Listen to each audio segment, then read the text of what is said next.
এই ভিডিওতে দেখাবো যে কিভাবে আপনারা আপনাদের মোবাইলটা ভয়েস দিয়ে কন্ট্রোল করবেন। মানে আপনি যখন ভয়েস দিয়ে বলবেন যে হেই ফোন ওপেন গ্যালারি, তো আপনাদের ফোনে থাকা গ্যালারিটা ওপেন হয়ে যাবে। আবার যদি বলেন ওপেন ফেসবুক, তো ফেসবুক তো ওপেন হয়ে যাবে। তো এটা করার জন্য প্রথমে আপনাদের ফোনে থাকা প্লে স্টোর ওপেন করবেন, তারপর ভয়েস অ্যাক্সেস লেগে সার্চ করে অ্যাপটি ইনস্টল করে নেবেন, তারপর ওপেন করে নেবেন। ওপেন করার পর এখানে ওকেতে ট্যাপ করে নেবেন।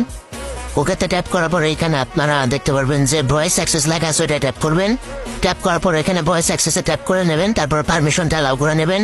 অ্যালাউ করার পরে এখান থেকে একবার ব্যাক দিয়ে নেবেন, তারপর অ্যাপটি আবার ওপেন করবেন। তারপর এখানে উপরের যে অপশনটা আছে ওইটা ট্যাপ করে নেবেন, লিস্টের ওইটা ট্যাপ করার পর এখানে কন্টিনিউতে ট্যাপ করবেন। তারপর অ্যাড্রেসে ট্যাপ করে পারমিশন অ্যালাউ করে ক্যান্সেল করে নেবেন, তারপর আবার ডান করে নেবেন। তারপর এখানে সবগুলো কন্টিনিউ করে নেবেন, একটা একটা করে কন্টিনিউ করে পারমিশন অ্যালাউ করে নেবেন।